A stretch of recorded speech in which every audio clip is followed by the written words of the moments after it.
es el título del libro de Clayman. En realidad, todo lo que yo digo de Clayman está traducido al inglés y lo traduje yo. O sea, puse una frase en inglés que me parecía que era importante, entonces por ahí no es exactamente así, pero por lo menos así es como yo lo pensé. Y este es el título del libro. Pero cuando yo estaba revisando las diapositivas y leí el título del libro de vuelta, me pareció que era interesante también en el sentido que de alguna manera yo digo, esto fue como resignificando a posteriori, no me di cuenta cuando terminé y lo hice, porque yo de alguna manera traigo algunas cuestiones de mi experiencia personal en relación a esta charla, o sea, no es una pura charla de contarles quién es Arthur Clayman. Así que bueno, y lo hacemos dialogado, si les interesa me preguntan y lo vamos hablando, no, así, no esperemos hasta el final. Bueno, vamos a hablar de cultura, pero por ahí no vamos a definir cultura.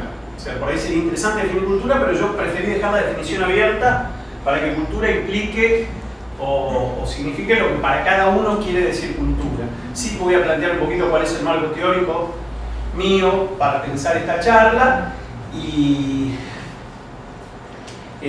algunas cuestiones en relación a lo que es la cultura y el ser psiquiatra, pero no va a haber una definición de cultura.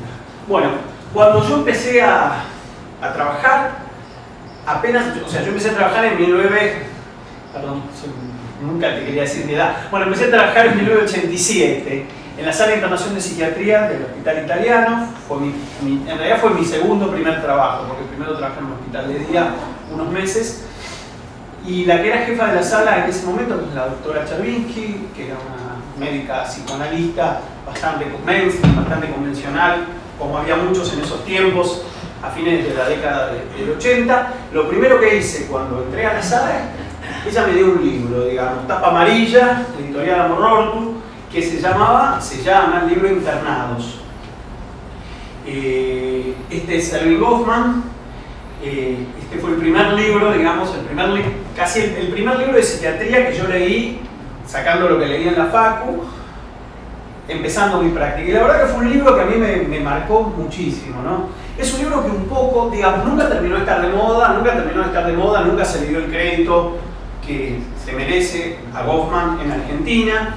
Es un autor, como vamos a ver otros autores también aquí, bastante incómodo. A mí el libro este me marcó claramente marcó mi inicio en la profesión y es un libro que para mí siempre fue de referencia. No ha sido muy trabajado en el capítulo, lo hemos trabajado. Hay un artículo que escribimos con Gus en el libro de Epistemología y Psiquiatría, en donde en realidad hacemos un paralelismo que está bastante bueno, me parece a mí, está bastante bueno, entre Foucault y Goffman.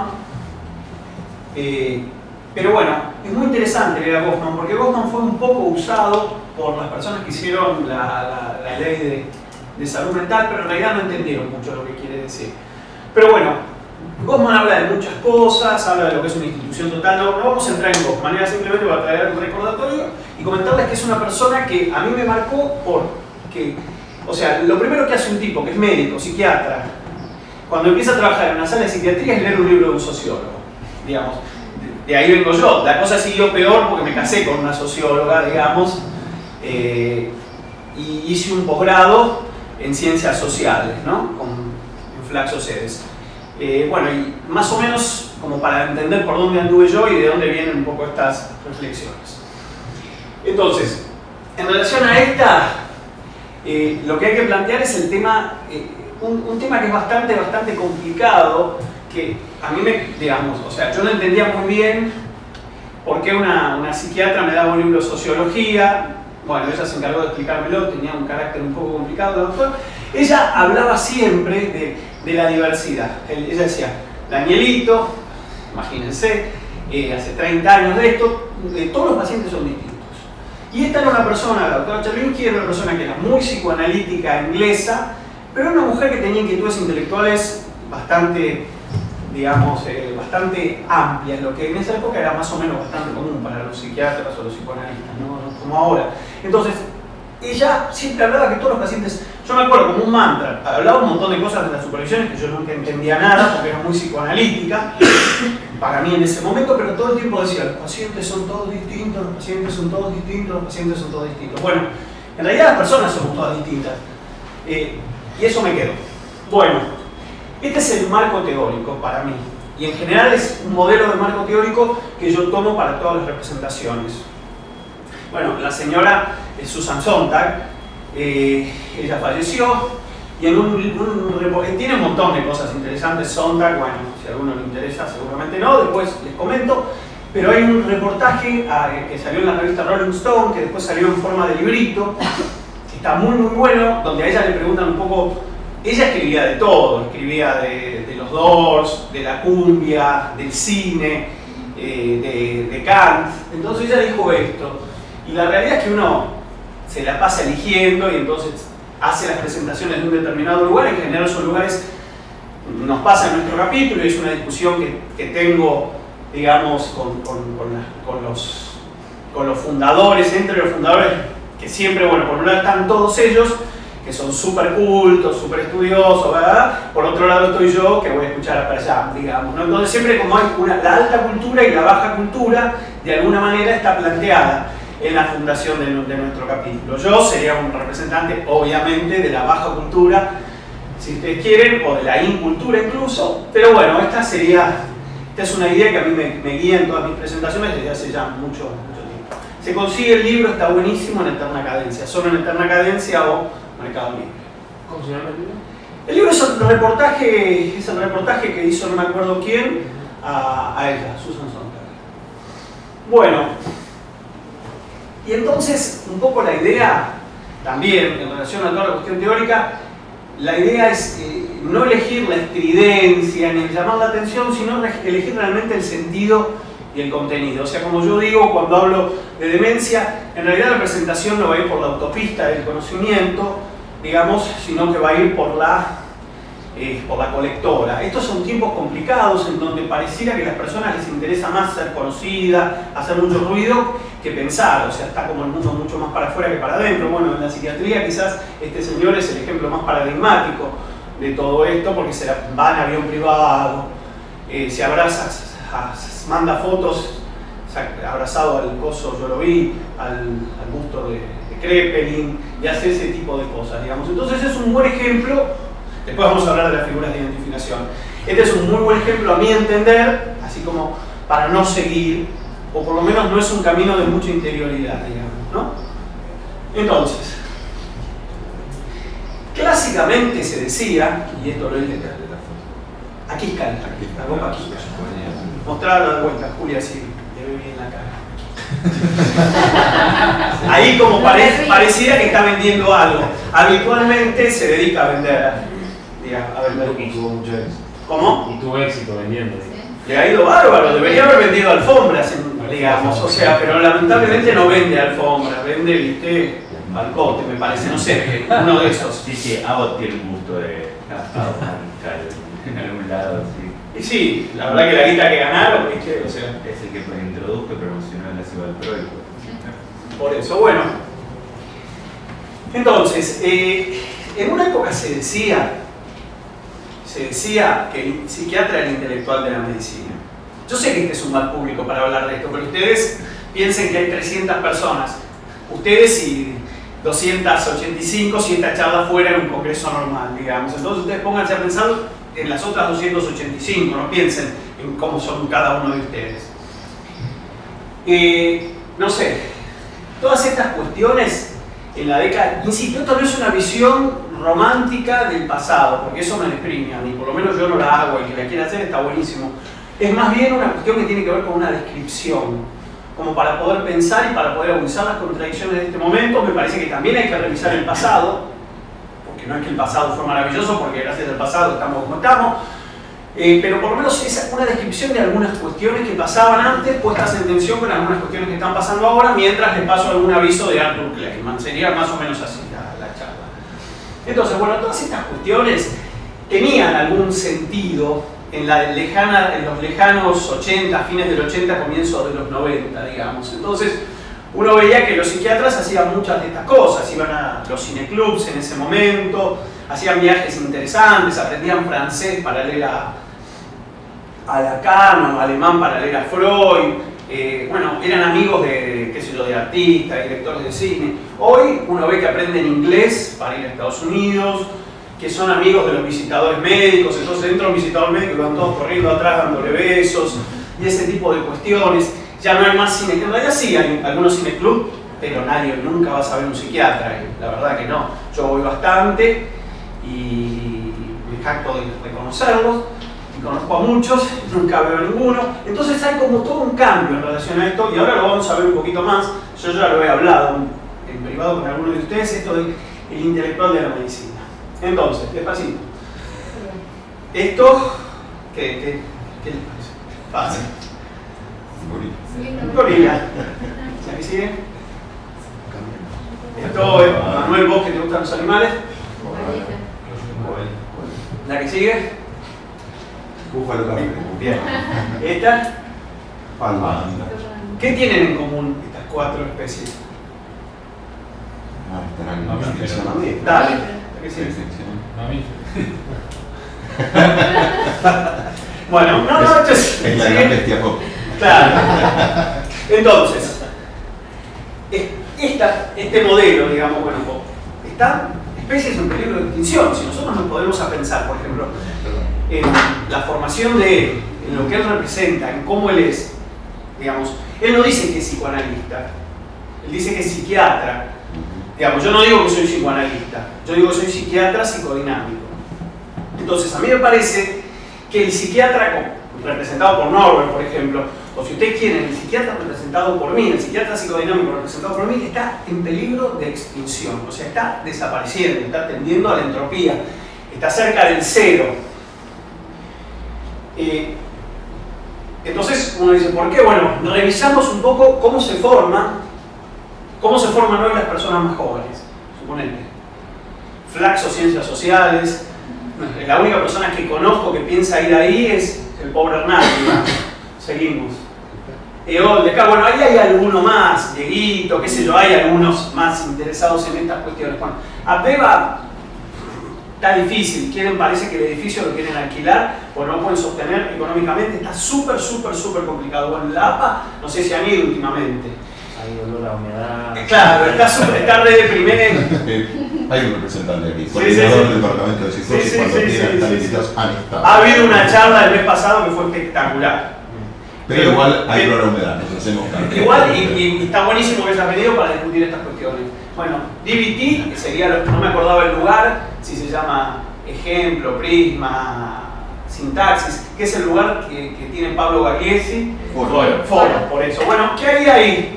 Ahí hay bastante gente joven que lo sigue a Pablo como Pablo siguió a Marcia, pero yo no sé si eso puede tomarse, digamos, si no tiene más que ver con la figura, con una quisca con onda, digamos, que con un espacio realmente de formación. Bueno, después, este es el gold standard, digamos, este es el gold standard de la formación. Digo, si nosotros pasan 40 personas en formación y les preguntamos a dónde van, de las 40, podríamos estar de acuerdo que 30 van a decir, tengo que hacer la maestría, como si fuera que en nuestra época, digamos, qué sé yo, en mi época, viste, vos ibas a APA, a hacer los cursos, ibas a TEBA, hacías un curso de psicofármacos de Moisesovich, ponele, y hacías todo lo otro, ir al cine, viajar, más o menos pasarla bien, bla, bla, bla, bla. Ahora, apenas termina la residencia, muchísimas, y muchas personas en tercero o cuarto año de la residencia se suman a la maestría de Favaloro como espacio de formación, o sea, en busca de figuras de identificación sería, porque ¿cómo se forma uno con todo esto? Se forma por identificación. O sea, ustedes saben que la psiquiatría es un mix extraño, una rara mezcla de Musetta y Mimí, o sea, un mix extraño entre profesión y oficio. Entonces, se aprende con maestros. Y bueno, ¿dónde están los maestros? Después lo vamos a ver. La que sigue, Dios vaya a saber, porque también... No, pero es verdad, a ver, porque también hay un montón de gente que dice que es psiquiatra porque terminó la residencia, que hace terapia, ahora lo vamos a ver un poco, no sé qué terapia, porque no sé dónde se formaron, porque, bueno, después lo sé. Entonces, en el mejor de los casos, Lacan, para algún digo, ahora ya estamos hablando de alguien que tiene onda, lo anterior era alguien sin onda, ahora pasamos a alguien con onda. En el mejor de los casos, leen a Lacan y un poquito a Freud, suponete. En el peor de los casos, 100% Lombroso, o sea, el peor de los casos es como esto, lo que después Feynman va a llamar el revanchismo biológico, o sea, 100% te formás en un lugar que te enseñan cosas. ¿Se entiende la diferencia entre que a uno le enseñen cosas y que uno se forme? No es lo mismo. Bueno, en Favaloro te enseñan cosas, pero la gente va a formarse. Formarte es otra cosa, tener un maestro es otra cosa. Bueno, y ahora entramos un poquito. 3 libros fundamentales para entender a Clayman. Un libro increíble de narrativas, que cuenta historias de enfermos. La presentación está, después si vos querés la pasás.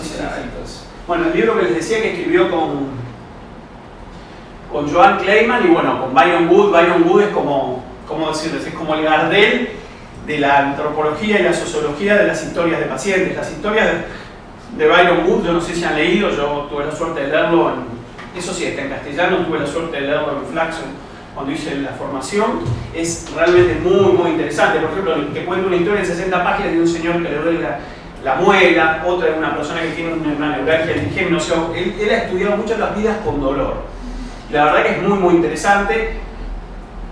Bueno, yo hago clínica de viejos, o sea, el tema del dolor y el envejecimiento, pero es muy interesante en general pensar todo el tema del dolor, porque es un tema que nosotros no lo pensamos mucho. Bueno, retoma lo de Bali, como así se podía sí, decir. se puede. Sí. Seguimos. Bueno, este es el libro. Ven, ahí está el título, ¿no? Esa fue mi traducción. Este es el libro que yo me encontré en una lejana tarde de invierno en Nueva York, en Barnes & Noble. Yo el libro lo compré apenas salió en el 88, yo lo compré en 90-91. Una carambola total. Bueno, todos los que somos medio enfermos con los libros vieron que en realidad el libro te elige. Vos estás caminando por una librería y de repente encontrás algo, no sabes por qué, nunca lo viste en tu vida, te lo llevaste. Yo lo veía eso con mi hija mayor, que pobrecita, yo siempre iba con ella a las librerías y de repente se aparecía con un libro en la mano cuando todavía ni sabía leer, diciendo, papá, este está bueno, y había elegido algo increíble. O sea, mi otra hija ni siquiera entraba. A veces eso te pasa o no te pasa. Pero bueno.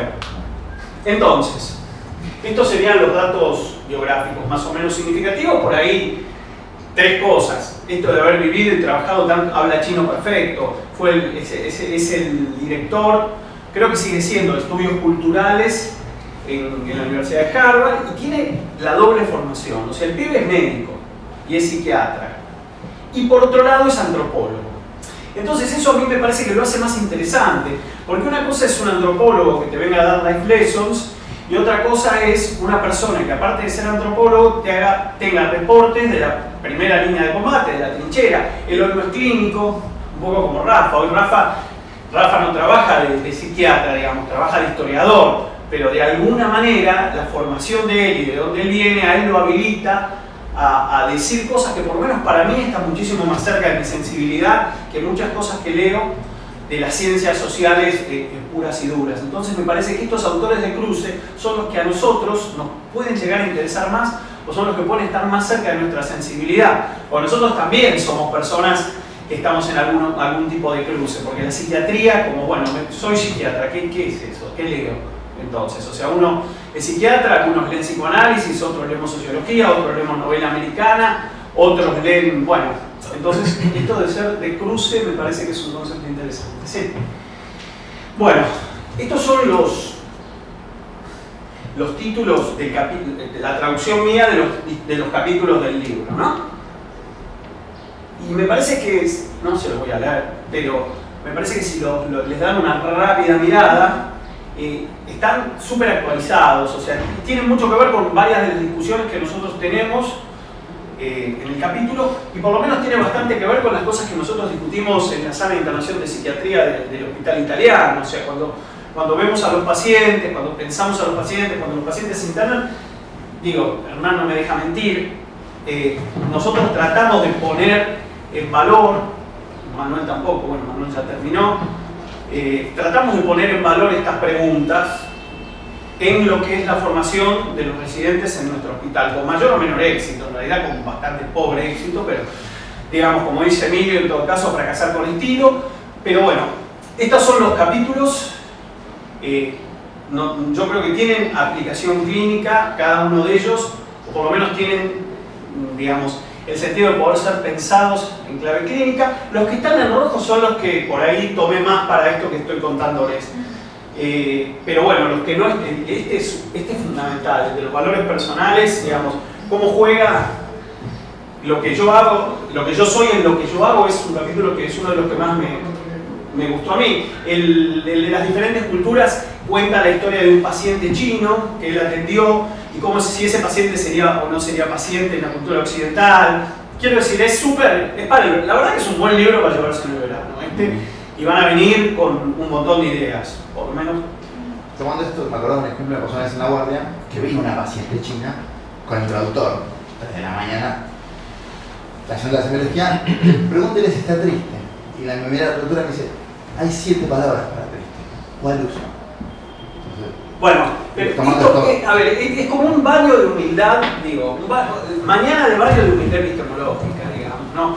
Porque, bueno, después si no, me adelanto a mis diapositivas. Juré que iba a atenerme a las diapositivas para que tengan sentido. Para mí es muy difícil, porque yo podría seguir hablando una hora de esto nada más y me voy a la mierda, pero eso lo vemos con una diapositiva que se le dediqué acá al amigo Galina. Bueno, esto es muy importante, porque, a ver, ¿qué es lo que pasa? ¿Cuál es la definición de ciencia social para el médico? Ciencia social es un tipo que tiene onda y le pregunta al paciente si tiene familia o le recomienda una película. ¿Se entiende? O le dice, uy, qué bueno, vaya a la feria a masticar, suponete. O sea, pareciera que uno se tiene que formar en biología, porque en biología no sabe, no se va a estudiar a estos lugares. Pero en ciencias sociales ya vienen incorporadas a la vida de la persona con onda. Eso es una falta de respeto absoluta a lo que es la formación en ciencias sociales. Las ciencias sociales, vamos a ver la complejidad, requieren de un entrenamiento como cualquier otra cosa requiere de un entrenamiento. Totalmente, cuando ustedes miran los tratados de psiquiatría, que en realidad no hay tratado de psiquiatría, libros con artículos de psiquiatría, porque un tratado de psiquiatría es, en la realidad eso es un tratado, no vamos a discutir la diferencia entre el libro con artículos y tratado. Cuando ustedes ven, no sé, pónganle, a ver, estos que van a Favaloro andan con el Kaplan, que es la Biblia del Calefón, suponete, un artículo de Gabar con un artículo de Torquemada, o sea, van juntando, entonces te ponen uno de cada cosa para porque pareciera que hay que rezarle a todos los dioses por las dudas. Cuando uno ve lo que dice ahí de ciencias sociales, capaz que el artículo lo escribió Byron Wood, yo ni sé quién lo escribió, pero es un artículo perdido en 87.000 artículos, y eso realmente te muestra cuál es el verdadero lugar. Obviamente, la mayor parte de ustedes son psicoanalistas, o sea que supongo que deben creer en el inconsciente. Entonces no vamos a tomar en cuenta o evaluar a las personas por lo que nos dicen solamente. Escucharemos lo que nos dicen, pero nos imaginaremos alguna otra cosa, qué sé yo. Entonces, esto lo dice él. Y yo estoy totalmente de acuerdo. Esto lo dijo él en 1988, y yo creo que en realidad en esa época había muchísimo de esto, comparado con lo que está pasando ahora. ¿Verdad que sí? Pero es el ruido de fondo de Berry. Es el ruido de fondo. Bueno, entonces, supónganse, si ustedes le preguntan a alguna persona, cualquiera, cualquier psiquiatra de los otros 280 que no están aquí, che, vos, sí, yo les pregunto, todos los pacientes son distintos, nadie te va a decir, no, a ver, los pacientes son iguales o distintos, son todos distintos. ¿Usted escucha a la familia? Por supuesto que escucho a la familia. La psicoterapia es importante, siempre digo psicoterapia, la que sigue. Para mí, esto es una, perdón, ¿no? es una pelotudez importante. Es una pelotudez importante porque después uno tiene que escuchar a la gente, pero ver cómo trabaja la gente también. Entonces vos ves que la gente ese que dice que deriva psicoterapia, él hace psicoterapia, que la definición de psicoterapia es darle consejos al paciente, suponete. O sea, no es que hay un marco teórico, el que sea, con el cual yo trabajo, no, bueno, hacer esto, hacer otro, ¿cómo te fue? La familia no la conocen. Si son todos, ¿por qué si son todos distintos le das a todos la misma medicación? O sea, y hay así millones de preguntas de sentido común que son bobas, de sentido común que cualquiera se preguntaría en relación a cómo se enfoca todo lo que tiene que ver con la formación y cómo es que hoy se trabaja.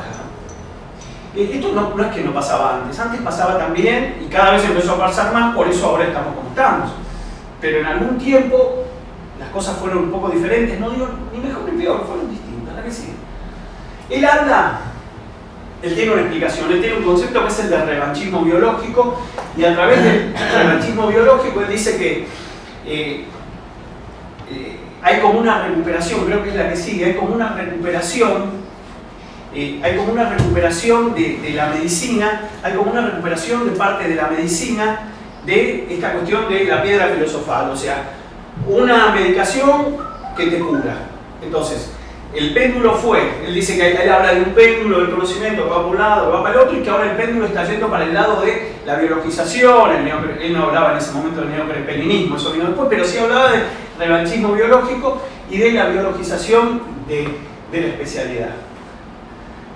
Entonces, en realidad la antropología lo que te plantea es una visión totalmente diferente. Es esto que dijo Manuel. Ahora lo vamos a ver un poquito más. Uno necesita puntos de referencia sólidos y seguros para significar el mundo. En realidad a uno le dijeron eso y a uno lo entrenaron en eso. Y uno vive así. Ahora, a mí me parece que las visiones tienen que ser diferentes y después te enterás de un montón de cosas que ni te imaginabas, que van construyendo la historia y la historia que tenías la cambiás por otra historia.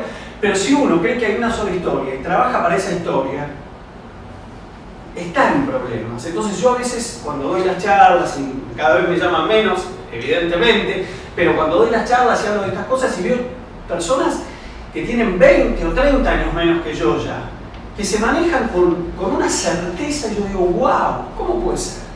¿Cómo puede ser? ¿Qué se nos perdió en el camino? Eso lo dice Jonathan Franzen en Libertad, que es la gran novela del fracaso de mi generación, digamos. ¿Qué se nos perdió en el camino? Porque hay algo que se nos perdió en el camino para que los jóvenes a los 28 años estén tan convencidos de que esto va con esto y lo otro va con lo otro. Bueno, Klein lo que viene a decir es que nada va con nada, que está re difícil ver qué va con qué va, y bueno, dice algunas otras cosas. Seguimos. Entonces, él dice, este es el revanchismo biológico, y al revanchismo biológico él lo llama el retorno a las raíces, o sea, from the beginning, desde el comienzo. Acá empezamos. Ese es un disco de Bob Dylan que no se los recomiendo, pero en realidad dicen que es el disco en donde Bob Dylan volvió a sus raíces, por eso asocia. Entonces, esto de formación, de información, de si uno va a formarse o uno va a formarse,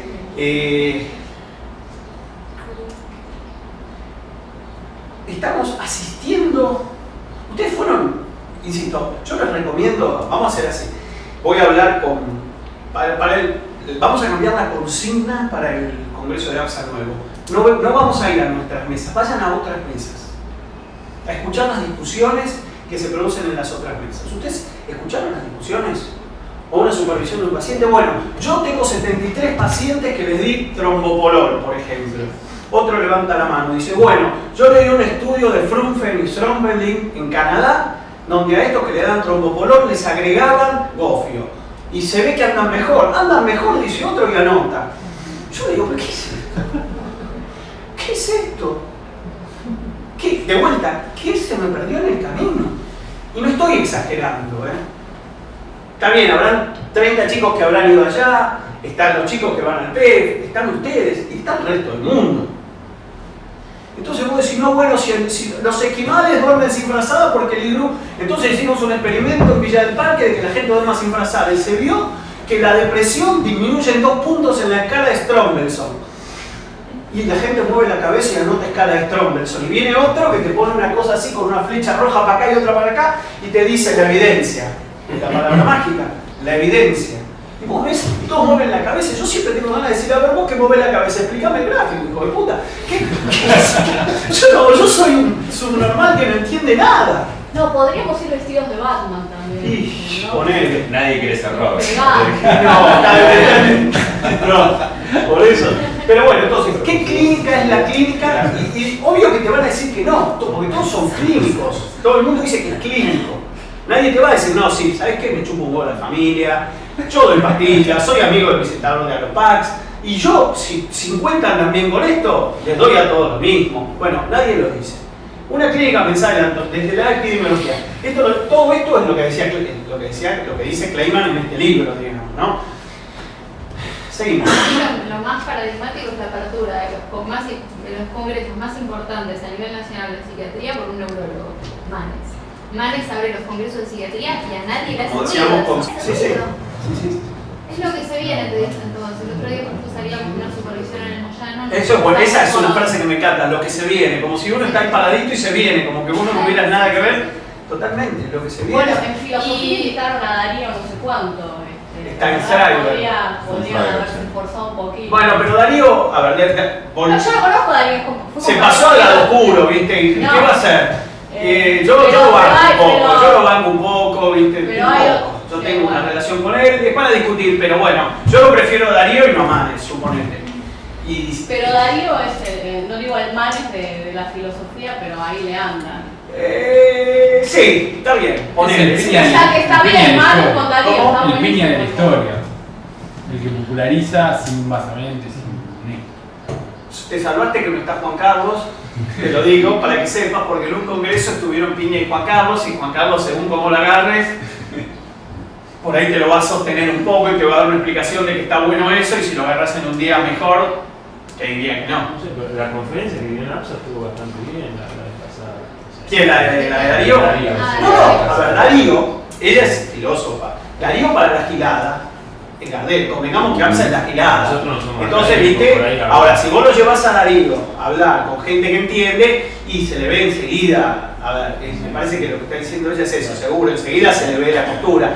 En APSA, viste, que te lo traigan a Darío, bueno, antes que me lo traigan a Manes, que lo traigan, no sé, a Robarrena, o sea, está perfecto. Pero bueno, el cuento es clínica. A ver, imagínense qué psiquiatría puede haber si la psiquiatría está pensada desde la epidemiología. Y vayan a las discusiones de las mesas y díganme si es así o no es así. Bueno, ahora 3 o 4 creo que hay de lo que decía Manuel, nada más a los fines. Hablando un poco del tema del diagnóstico, él lo que propone es esto, digamos, la experiencia personal, o sea, la persona, primero la persona, y la conexión de la persona con la estructura social. Insisto, todas estas cuestiones están totalmente atravesadas por la cuestión social. ¿Qué pasa con el tema del alcoholismo en China? Bueno, no lo vamos a ver.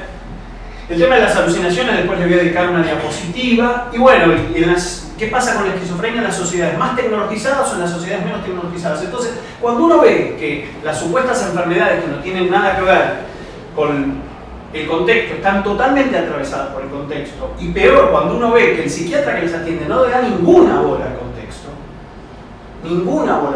o sea, se sigue atendiendo a los pacientes como hace 200 años, como si estuviéramos en Viena, ojalá, en realidad como si estuviéramos, no sé, en Transilvania en 1800, pero no, entonces que el paciente, digamos, que el paciente en vez de hablar chatee, bueno, eso es lo mismo porque son estructura, bla, bla, bla, bla, que las personas estén todo el día encerradas, que la vida sea vivida virtualmente, los cambios en las, bueno, todas estas cosas.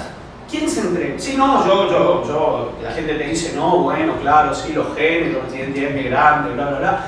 Pero a la hora de dar medicación, le dan la misma medicación a todos, y a la hora de armar la historia clínica, yo los invito a que vean en los distintos lugares donde ustedes trabajan y pregunten, bueno, la historia clínica, sí, ¿cuándo se hizo esta historia clínica? Y la clínica se fundó en 1970. ¿Y es la misma historia clínica que en 1970? Sí. Les juro, pregunten, vean, ¿no les llama la atención que la historia clínica sea la misma? Pasaron 40 años. Yo, cuando me avivé de esto hace unos años, empezamos a cambiar toda la historia clínica. Pues yo digo, no puedo seguir con la historia clínica de María Castaña, que tenía el primer jefe de la Sala de Internación de Psiquiatría, el doctor Bucay, Carlos. ¿Cómo voy a seguir con esa historia clínica? Es una observación pelotuda la mía, pero tiene un sentido. Cuando uno ve que no pasó nada en los últimos 40 años, ¿las personas somos iguales o somos distintas? Somos distintas, ponele. ¿Lo social tiene que ver o no tiene que ver en las enfermedades mentales? Decimos que no, seguís con lo mismo. Te fracturaste, te operan. Ahora, si pensás que lo social tiene que ver, ¿por qué seguís usando la misma historia? ¿Por qué seguís haciendo las mismas preguntas? ¿Qué pasa con la semiología?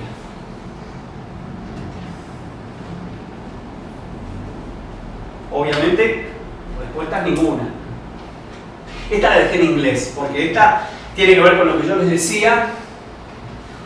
Tiene que ver con lo que yo les decía en relación con lo que decía vos, Juli, de derecho psicopatológico. El pibe dice que sí, que las enfermedades existen. No dice no, la enfermedad no existe. Por eso me interesó.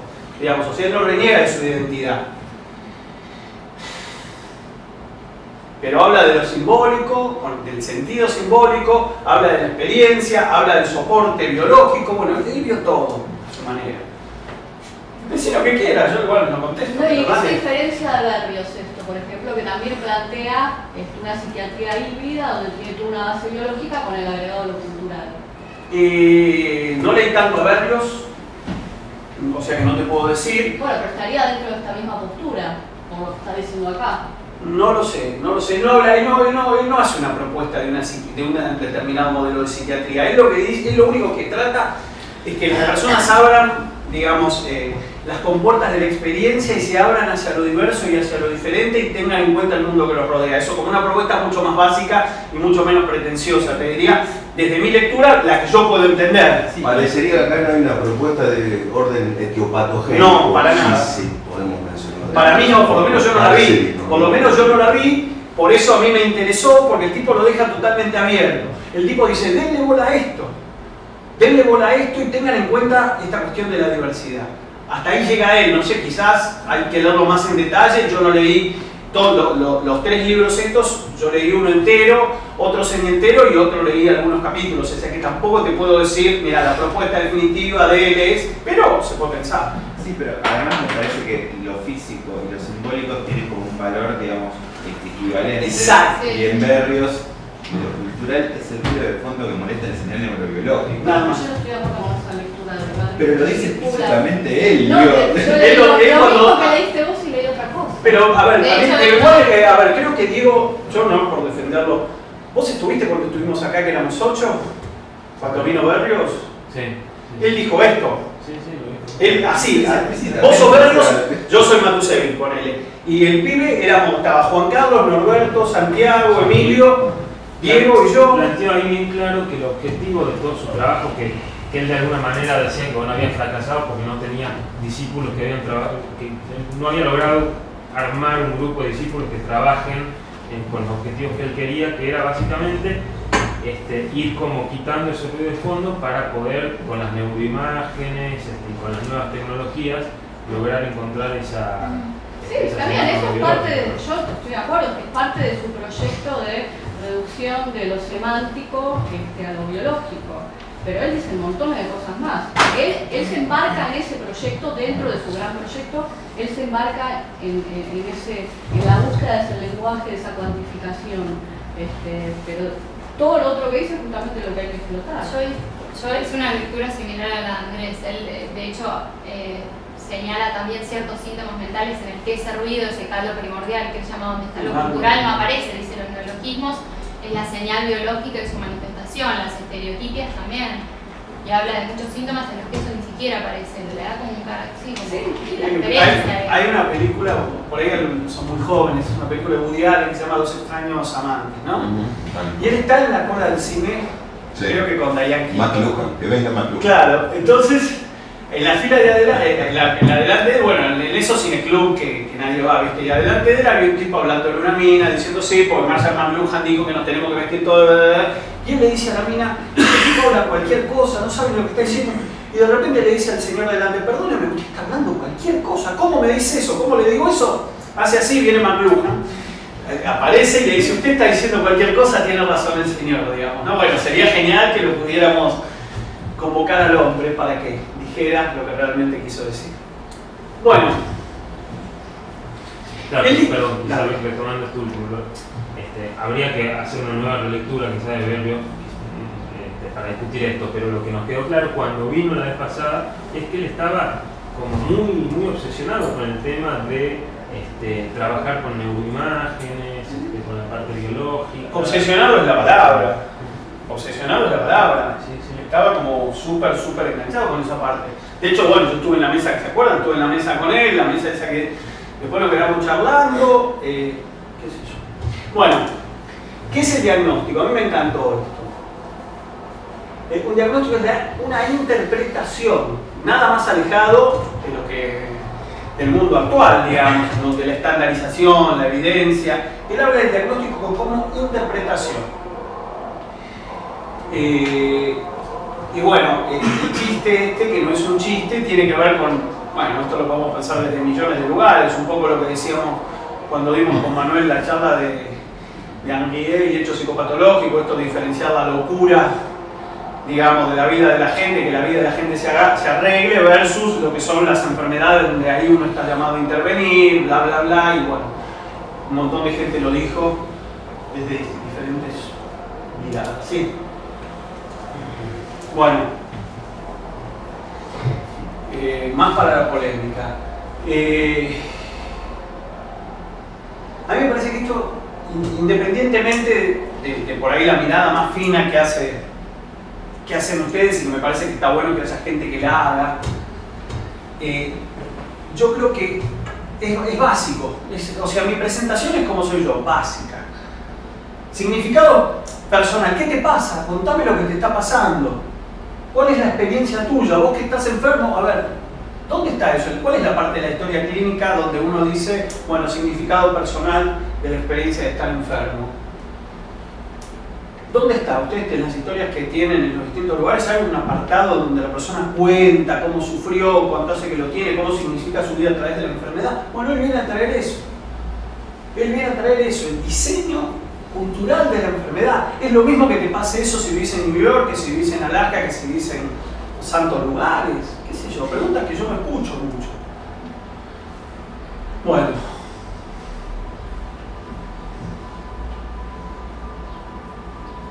Esto le va a encantar acá a la compañera. Es la misma foto que usé yo. Ah, sí, es la primera que está y es la que tiene más, más definición. Y más joven, ¿no? Sí, ahora está. No, pero igual tiene mucha onda. Sí, ¿quién es? Humberto. Humberto. Bueno, pero esto no lo dice Eco, digamos, lo dice Kleinman, ¿no? Pero un poco de acto semiótico me pareció. Seguimos. Y esto que también es súper básico, me parece que también lo tenemos que tener en cuenta, digamos. Lo hemos visto todo a lo largo que ahora viene cómo fue evolucionando el concepto de depresión, digamos, que él plantea. Pero entonces, ¿qué hacemos con todas estas cómo incluimos dentro de las enfermedades los distintos modelos de miserias humanas que nos pueden ir sucediendo, digamos, ¿no? Esto en algún momento se decidió que se medicalice y hoy está medicalizado, pero no nos podemos olvidar que fue una decisión política eso. No es como el día y la noche, ahora de día, después de noche, bueno, qué sé yo, no puedo decir que la noche es el día si quiero, pero esto no funcionó así. Un determinado señor en un determinado momento y en un determinado contexto decidió que estas cuestiones, bueno, entonces, ¿cómo hacemos para seguir soslayando todo lo social? Seguimos. Bueno, por ejemplo, en Occidente, esto un poco lo cuenta él, en Occidente la depresión fue todo esto según el momento, digamos, ¿no? Si ustedes, tomando lo que decía Manuel, la medicina china tradicional, un deprimido es porque lo siguen los fantasmas de los ancestros, qué sé yo, porque en realidad comió lo que no tenía que comer. Hay un montón de hipótesis que no tienen absolutamente nada que ver. Entonces uno puede concluir que los chinos son unos pelotudos y no, en realidad las cosas son como las vemos en Occidente, o puede concluir que no sabe nada y que lo que mejor le conviene es estar abierto a, digamos, las perspectivas diferentes que las personas le puedan ir trayendo. Porque ¿cómo hacemos para que alguien piense que te enfermas por los fantasmas chinos o tus ancestros y otro piense que en realidad es un problema de neurotransmisores? Seguramente no debe ser ninguna de las dos cosas o son todas las cosas, pero hay algo que está pasando. En general los chinos cuando se rompen una pierna los operan igual que a los tipos que se rompen una pierna en otro lado. No hay mucha discusión, no es que dicen no, dejale la pierna rota porque es el fantasma del ancestro. Pero con la depresión sí. O si no, esta es buenísima. Ustedes saben que los indios americanos, bueno, no sé, yo tampoco lo sabía, lo supe una vez que viste, ¿cómo no saben de los indios americanos?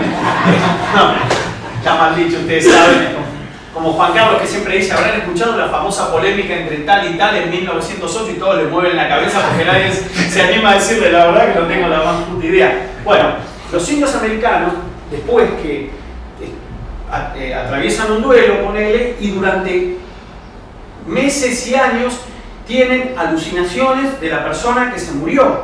Y esto está considerado en la cultura del folclore de los indios americanos como totalmente normal. Como que el que se murió venga a darte consejitos, a ver cómo andás. Esto no es un problema, entre ellos no es un problema. Imagínate si un tipo viene y te dice, bueno, mi viejo se me aparece y me dice, che, ¿cómo anduvo Boca? O cosas por el estilo, se complicaría. Pero bueno, entonces si para algunas personas las alucinaciones son normales y para otras personas las alucinaciones son una enfermedad, entonces por lo menos estemos atentos a ver lo que es la alucinación para cada uno. Ahora esto está más de moda, porque está toda esta historieta de Healing Voices Network y todo lo que Bracken y Thomas plantean en toda la historieta de la pospsiquiatría. Pero a pesar de estar más de moda, no es que si uno dice estas cosas en una teleplatea o en un auditorio que no sean ustedes, la gente se pone muy contenta. O sea, los otros 280 estarían levantando la mano y estarían diciendo, no, bueno, pero lo que pasa es que a los indios no les dieron olanzapina, y hay un estudio que ahora se vio que los indios toman olanzapina, un grupo, y entonces no viene el ancestro a hablarle y la cosa mejoró. No es tan sencillo. Bueno.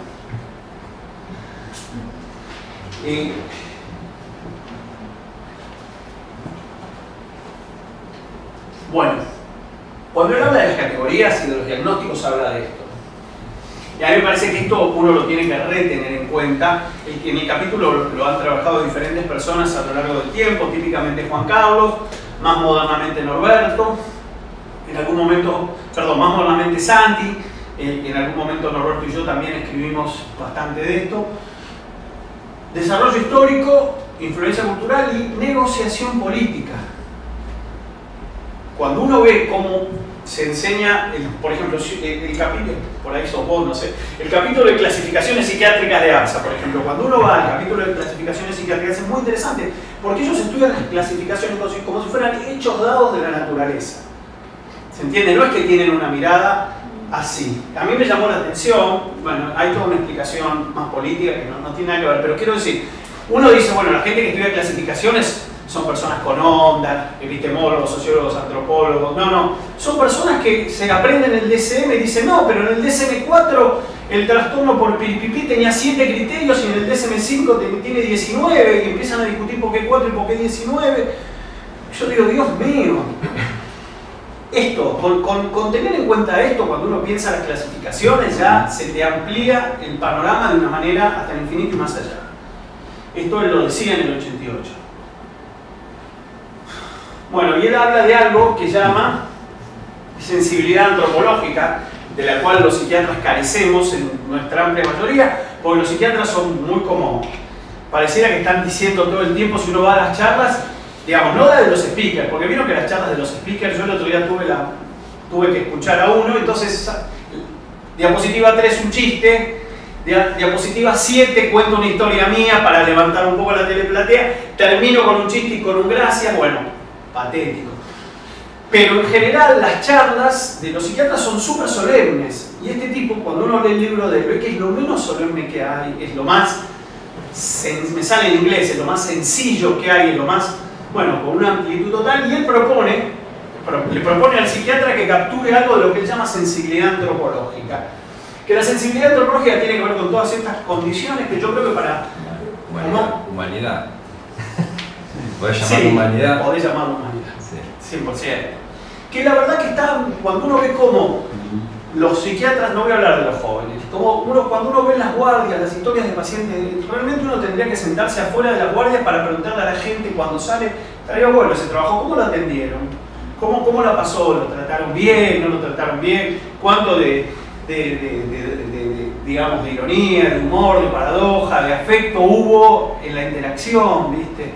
Las guardias son lugares terribles. Los pacientes psiquiátricos, cuando hablan de las guardias, son experiencias de terror, cómo son tratados, cómo siguen siendo tratadas las mujeres. Ese famoso, ni una más tendría que ser, ni una mina más que sea maltratada en una guardia de psiquiatría por los médicos hombres. Ahí tendría que poner ni una más. Esto sigue pasando, porque nada de esto pasa.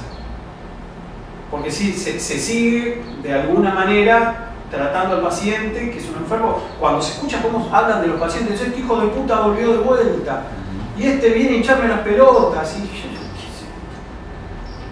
cero sensibilidad. Sí, y yo decía humanidad, queda como una cosa de segundo, o sea, creo que no cobra la dimensión de la importancia que tiene, queda como una cosa como ser buena gente, pero es lo que ser comprensivo. Es lo que yo te decía, eso se supone que lo tenés, entonces ya está. Además es como, Es como cuando vos decís un psiquiatra con onda. Suena gracioso, pero yo cambiaba. Yo cuando vos hablabas, se me iba armando de repente ¿qué psiquiatra con onda?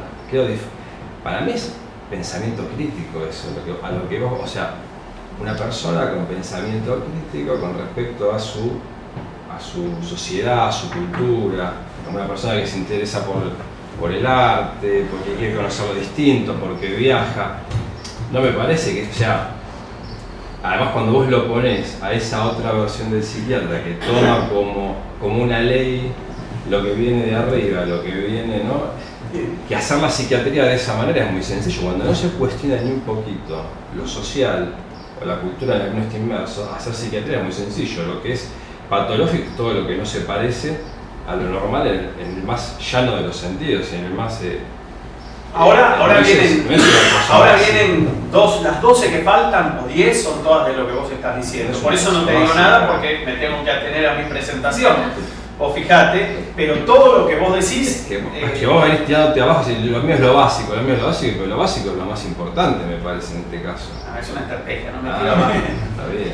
Jamás, pero bueno, ahora lo sigo.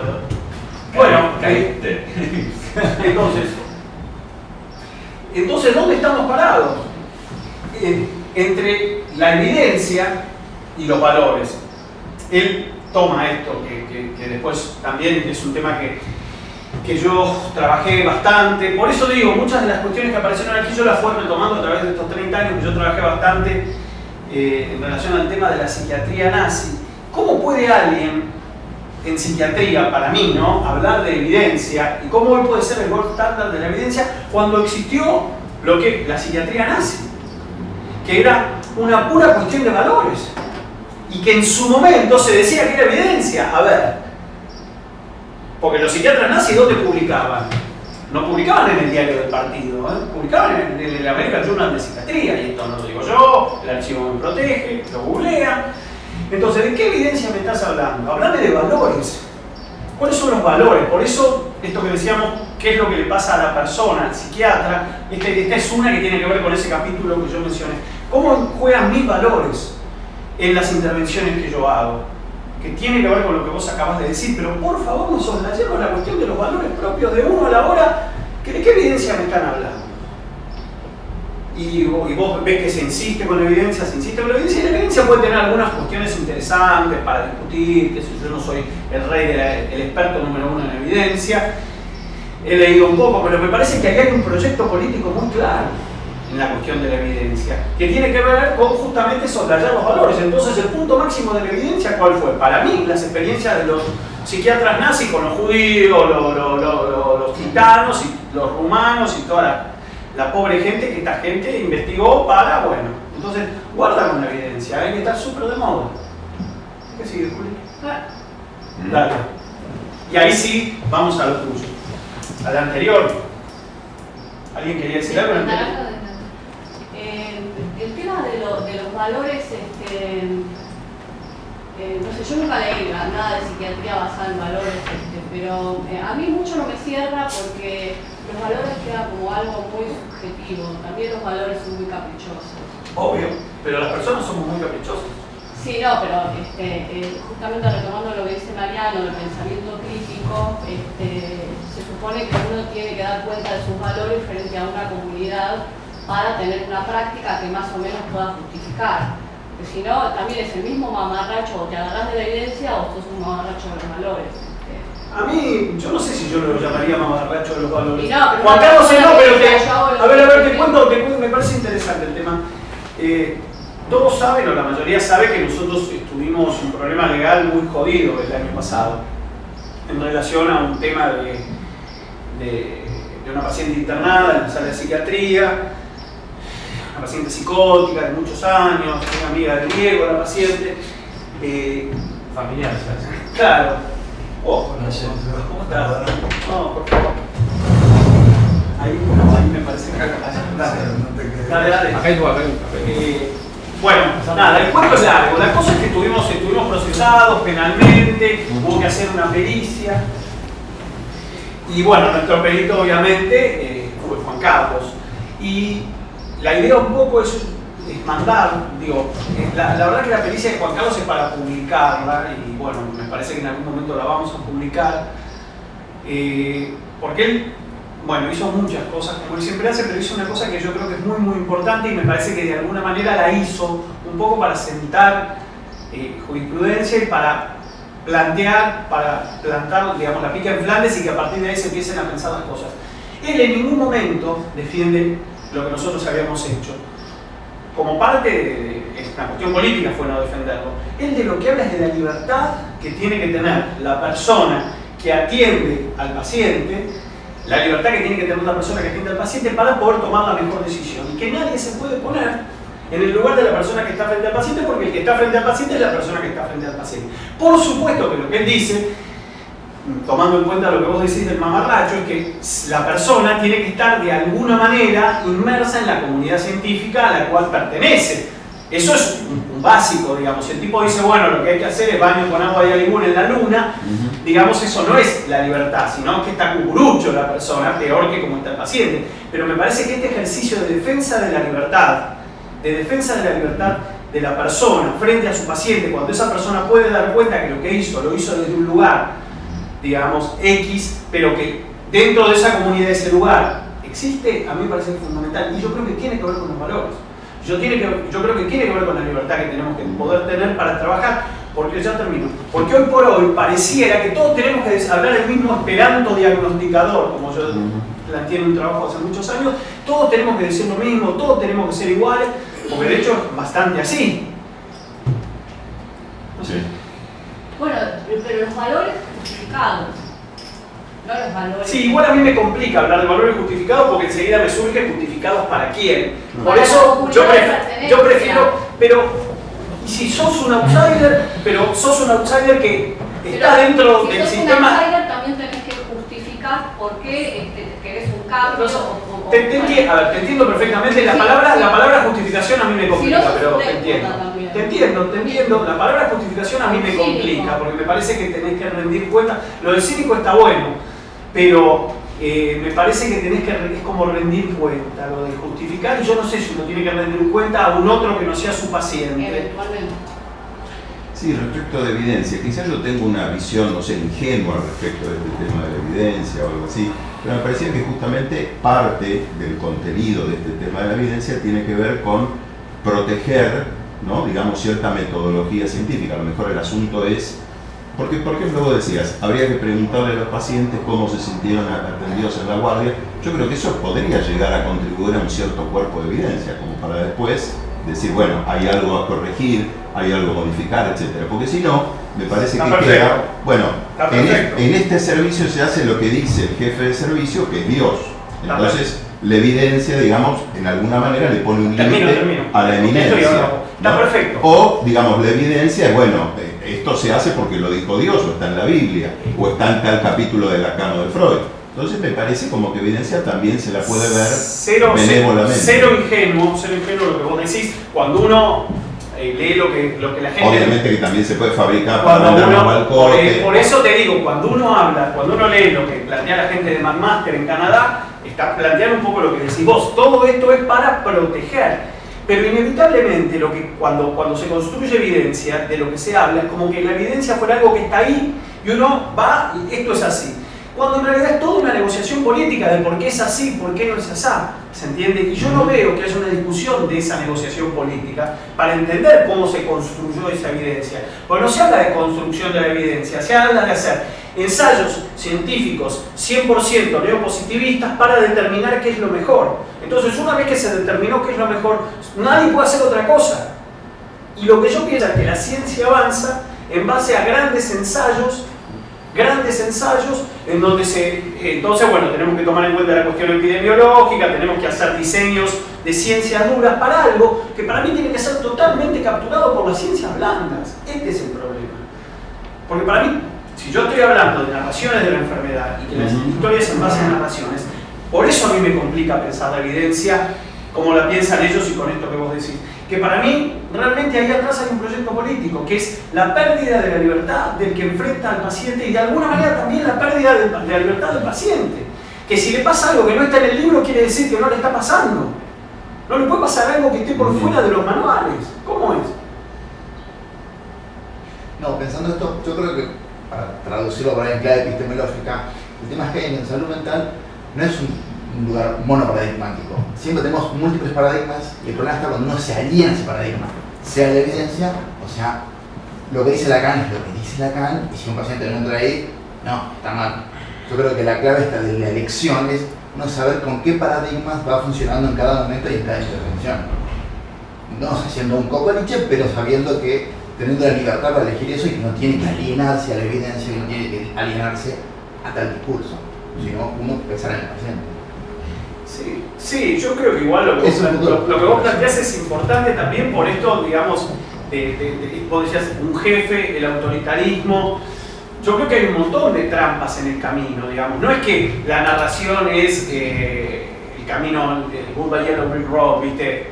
Es maravillosa y está buenísima, y la evidencia es el diablo, digamos. Simplemente son modos de significar el mundo, y uno tiene que pensar cómo quiere significar el mundo y desde qué lugar, y qué implica un lugar, qué implica significar el mundo de una manera y qué implica significarlo de otra.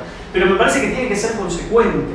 Lo que no puede es decir que es un psiquiatra que se basa en la evidencia, pero me encantan las historias de los pacientes, porque no te encantan, porque no te formaste.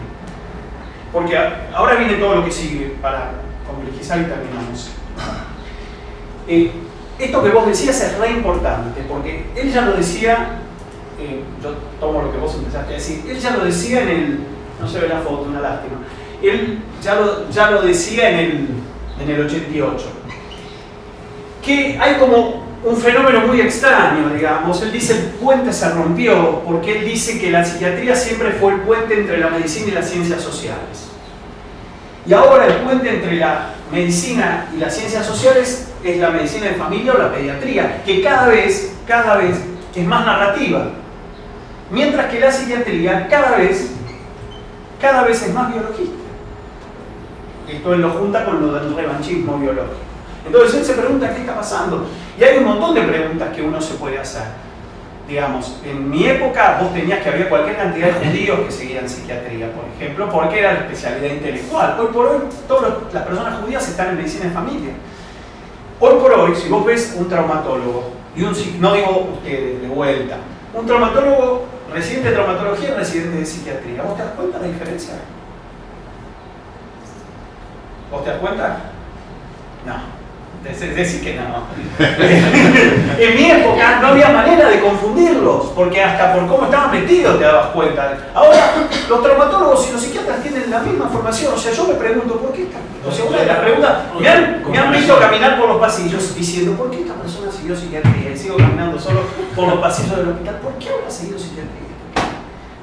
Yo iba a decir por otra comparación entre dermatólogas y psiquiatras. Muy bueno, muy bueno. Mira, esa la voy a citar, pero no nutricionistas y psiquiatras. Tenemos ejemplos propios en el hospital. Es una semiótica, digamos, italiana. Pero la verdad es que a mí me llama muchísimo la atención. Y vos vas a hablar con los pibes que son médicos de familia, relectores, viajan, hacen deporte, hablan distintos idiomas, andan con el libro de Franzen bajo el brazo, y vos decís, ¿qué me perdí en el camino?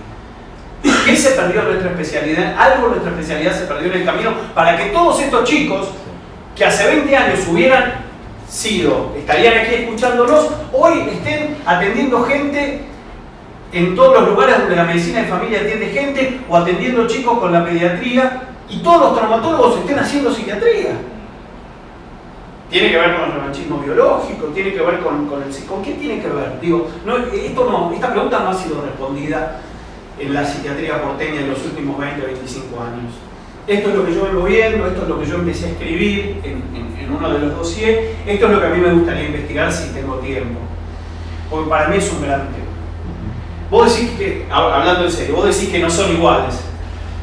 Yo creo, y depende del lugar también, ¿no? El lugar donde estás viendo, pero sí hay una diferencia todavía, pero cada vez menos. Antes era mucho más notoria la diferencia entre un psiquiatra y cualquier otro médico, cualquier otra especialidad. Ahora me parece que esa diferencia está no, creo que sí, déjame tener un poco de optimismo, porque si no... bueno, entonces...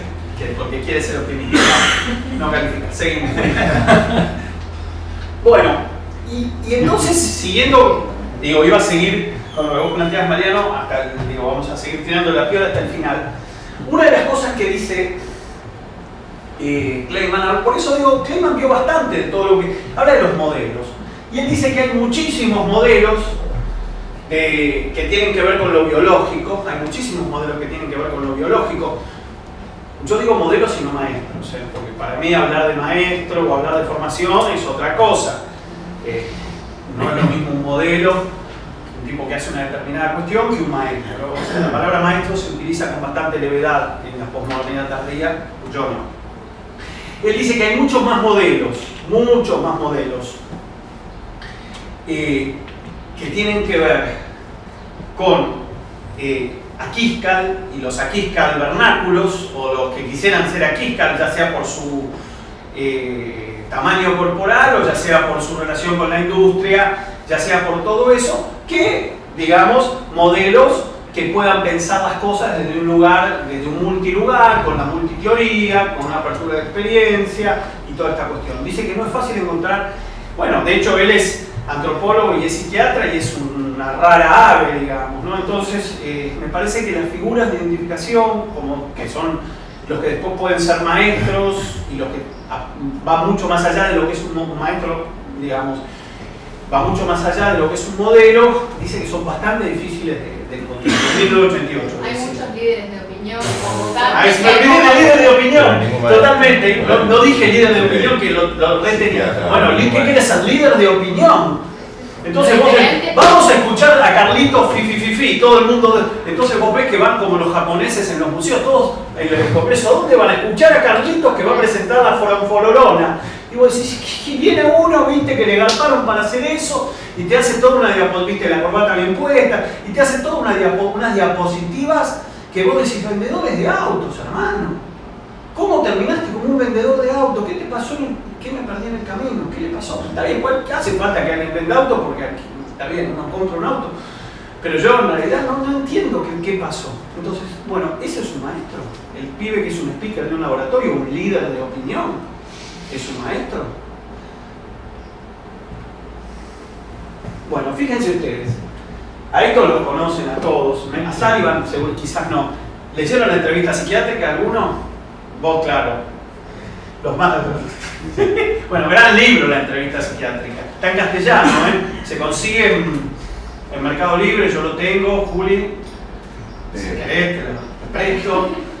De la diapo anterior, un mínimo descargo, digamos. A ver, dale. Bueno. El hombre de la derecha. Vos hiciste la maestría también, seguro. Claro, no me invitan más a ningún lado. Nadie me dijo. Esto lo preparé para. Por lo menos a APA estás invitadísimo, como todo el capítulo, obviamente. Favaloro no tengo decisión. No, pero sí, pero digamos, Albano escribió un libro con Bauleo. No sé si lo. O sea que ¿dónde terminó? La pregunta es cómo pasó de Bauleo. Esa es la pregunta. Ok, yo personalmente creo que Albano y Manes no son lo mismo. Creo que no son lo mismo. Pero, yo pienso que no son lo mismo también. Okay. Y por otro lado, también uno puede embaludar esto con el tema evidencia, pero que yo sepa, Albano es el único tipo que se tomó el laburo de agarrar evidencia de psicoterapia psicodinámica y mostrar los buenos resultados de la psicoterapia psicodinámica, cosa que no he visto hacer por otros investigadores. Punto.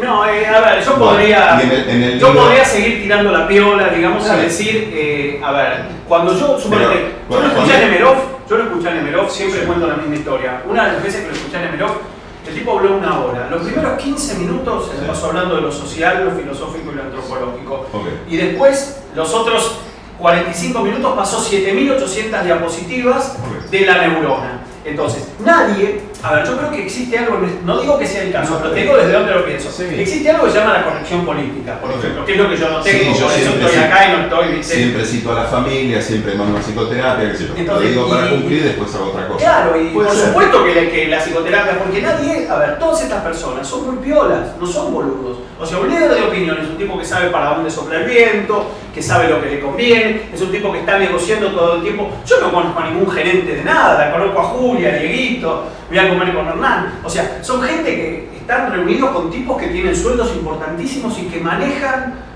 digamos, una información de lo que vos recetás, lo que yo receto. Entonces, que esa persona escriba de psiquiatría dinámica, está bien, qué sé yo, te lo tomo. Pero también digo, después, ¿qué haces con eso? ¿Te juntás con todos los reyes de la industria? ¿Se entiende? Eso no pega.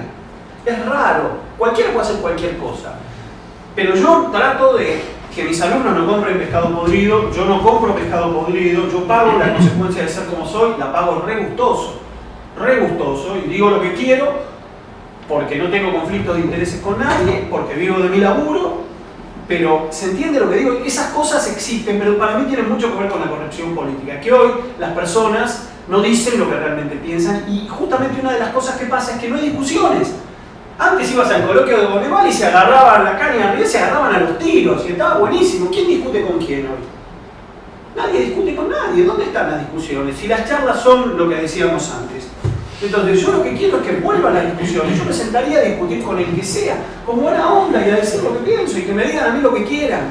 Pero si ya nadie discute, cada uno habla ante el auditorio cautivo que tiene. Yo tuve suerte, viniste vos hoy, entonces se armó. Pero si no, estaríamos yendo todos para el mismo lado. ¿Ibas a decir algo o no?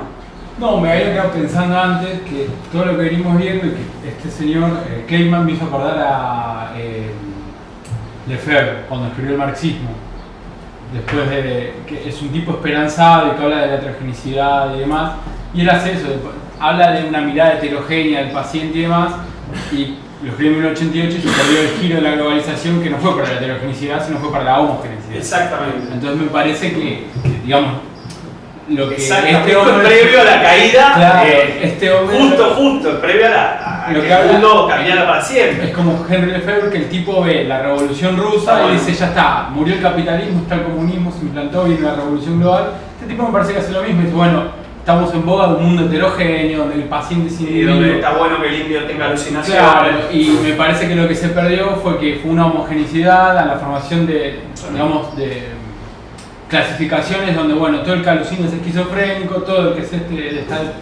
triste está deprimido, y yo sé qué darle en ese momento, y para eso me hace la clasificación, para que venga al laboratorio y me diga que en el DSM-5 a la esquizofrenia hay que darle esto. Entonces yo lo que hago es homogeneizar y dar. Me parece que siempre cuando uno habla de la globalización, a mí me gusta, viste, lo que dice el sociólogo Renato Ortiz, que en realidad él dice que la globalización no existe, existen los globalizantes y los globalizados. Nosotros, ¿qué seríamos? Globalizados, obviamente. O sea, somos los pibes que, viste. Pero bueno, estos todos son gente que eran fanáticos. Digo, para entender esto de si el traumatólogo y el psiquiatra son iguales o son diferentes, estos tipos eran fanáticos de las ciencias sociales, y todos ustedes los han leído mejor que yo, incluso a varios de ellos. Eran fanáticos de las ciencias sociales, que era demostrado en la producción científica que tienen. Estos otros, que son menos conocidos, pero son algunos muy conocidos, eran todos fanáticos del psicoanálisis y de la psiquiatría, y algunos hasta eran psicoanalistas, ¿verdad? Kroeber es el padre de Ursula K. Le Guin, que es una mina que crea ciencia ficción, hemos debatido, una mina feminista y ecologista antes que existiera el feminismo y el ecologismo, es increíble. Bueno, entonces, medio ya cerrando, ¿no?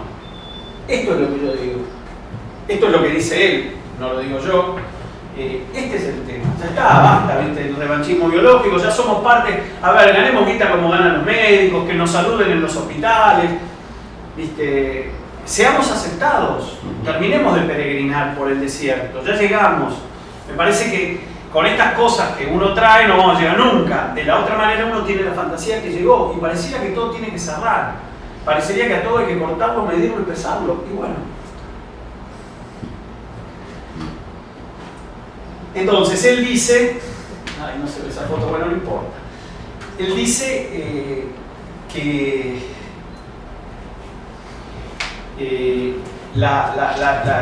el mix entre la antropología y la psiquiatría es como una ciencia, es la construcción de una ciencia incómoda porque opone grupo a individuo, lo individual con lo social, O pones la cultura popular, que es lo que yo siempre traigo, versus, digamos, la evidencia, la cultura más científica. Entonces es súper incómodo. Bueno, en la foto no se ve, la foto son dos tenistas, en realidad, Wawrinka y Kyrgios. Lo puse por lo incómodo, porque le dijo que cuando está jugando un partido este año, Kyrgios, que es un australiano increíble, aunque es insoportable, muy parecido a McEnroe, le dijo a Wawrinka: che, ¿sabés que mi amigo Kokinakis, que es otro australiano que juega muy bien al tenis, otro pibe descendiente de griegos, se está acostando con tu mujer?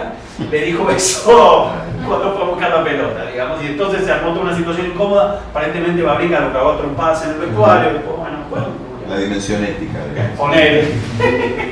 Bueno, entonces, también la cuestión que pasa es esta cuestión de los estereotipos, o sea, cómo es visto el cientista social y cómo es visto el psiquiatra. Bueno, aquí sí. El cientista social es visto como un hippie, y a los psiquiatras nos ven como si fuéramos, ustedes saben que Aníbal Lecter era psiquiatra, o sea, este es digamos, la historia oscura de nuestra especialidad. Pero entonces, cuando uno habla con los cientistas sociales, con los antropólogos, sociólogos, filósofos, viste, yo me acuerdo cuando yo estuve casado que mi ex mujer, que es socióloga, todos amigos sociólogos, todos progres, qué sé yo, no me hablaban al principio, o sea, no fue fácil para mí, digamos. Y bueno, yo también a veces uno los ve a estos como si fueran hippies. No, seguimos. La ley la tenían jurada. Sí, totalmente. Entonces, cerrando, nada, esto, tener en cuenta estas cuestiones, tener en cuenta la diversidad, ponerle un poco de onda, sea lo que sea onda, y seguimos.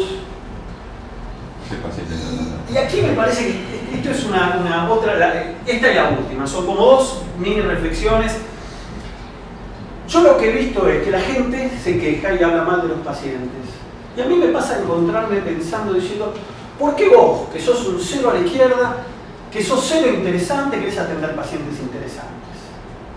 Entonces, para atender pacientes interesantes, suponete, para atender a este pibe que el año que viene va a dejar de jugar al básquet y tiene todo un tema, o esta mina que sacó una novela después de 10 años sacó un libro de cuentos después de 10 años de escribir una novela y lo han hecho mierda con la crítica, o aquel que lo amenazaron de muerte, o a este tipo que todos se la tienen jurada, ¿viste? Porque como le va bien, gana guita, es feliz, no jode a nadie, mira pájaros, ¿viste? O bueno, este que tuvo que elegir al director de la última película, que él no lo hubiera elegido, pero lo eligió porque sabe que es el mejor, a pesar de que está filmando todo o sea, está filmando Star Trek, que uno jamás diría que filmó la última Star Trek, va a filmar, todas estas personas, ponele que busquen terapeuta. ¿A quién van a buscar?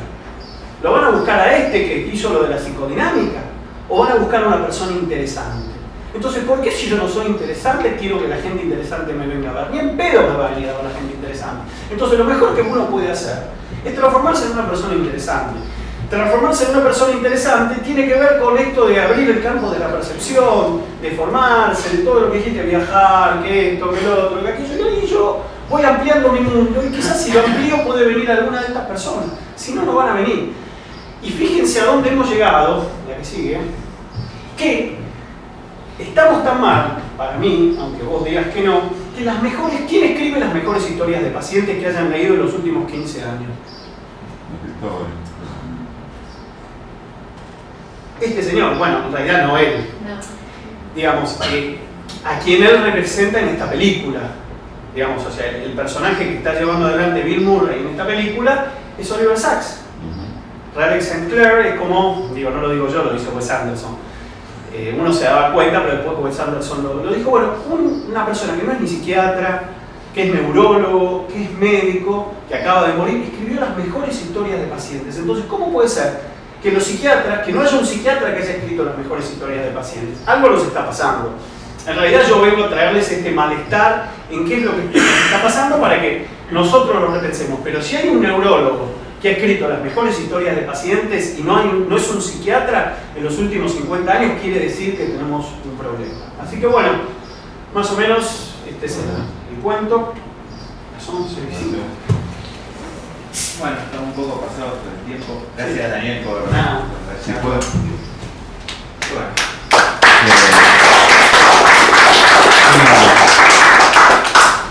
Si puedo, una palabrita, digamos.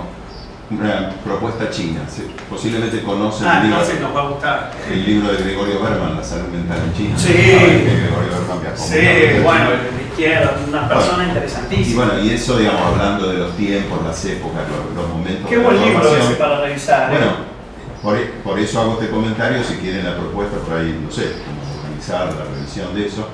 Y digamos, de lo que yo me acuerdo, por eso lo comento, hablando de la formación, es que yo lo llegué a leer en primer año de medicina, de la facultad de medicina. O sea, había una materia que era medicina psicosocial, qué sé yo, después vino el golpe, y ya obviamente cambió el programa, ¿no? Esto se veía... Bueno, mira, digo, para ver si encuentro chinos entre Kleiman y Berman. Pero yo pienso, yo cuando era estudiante de medicina, uno de mis intereses intelectuales cayó por ahí por la influencia, no sé, del ambiente, en Foucault. Y justamente Foucault termina hablando pésimamente de los psiquiatras. No sé si quizá esto tendrá algo que ver con todo esto, ¿no? Porque en parte tiene que ver con lo que pasa ahora con la nueva ley, o sea, porque Foucault es un tipo súper interesante, un filósofo muy profundo que tiene un montón de cosas. Sí, que yo creo que ha marcado la agenda de nuestra vida, creo. Estigmatizó a los psiquiatras en ese punto, ¿no? Por supuesto. Yo creo que Foucault está muy presente en nuestra vida de todos los días, quizás como nadie le ha marcado lo que es la cultura, ha podido disecar todo lo que son las variables culturales de nuestro tiempo. Pero me encantó, bueno, lo pensamos, lo piensan los chicos, por ahí se puede hacer una actividad el año que viene en relación a rescatar este libro de Berman, creo que sería muy divertido. Si quieren venir a APA, estamos con unas manchas de humedad, pero o vamos a APA, digamos, bueno, pero me parece que está buenísimo. Fue interesante, perdón, lo que dijo de que cambió cuando vino el proceso, cambia de medicina psicoantropológica ahora. ¿Cuánto habrá cambiado desde el proceso ahora la currícula? O si cambió. Eso sería una pregunta también. Bueno, los docentes de salud mental. Sí, claro. Totalmente. No, por eso digo, a mí me parece que en realidad lo que hay son 800 preguntas y un poco la idea, yo jamás planteo respuestas en mis charlas porque en realidad tampoco las tengo ni para mi vida ni para nada. Pero me parece que hay muchísimas, la idea es que, bueno, surge esta propuesta y probablemente puedan surgir otras propuestas de ustedes para que podamos ir pensando estas cuestiones menos, que son por ahí más epistemológicas y menos históricas, en relación a estos temas, ¿viste? Y para seguirlos trabajando, ¿viste? Perdón, ya que nombraste a Gregorio Berman, sería interesante, bueno, obviamente fue un destacado dirigente del PC, por supuesto. Tenía la clínica psiquiátrica en Córdoba.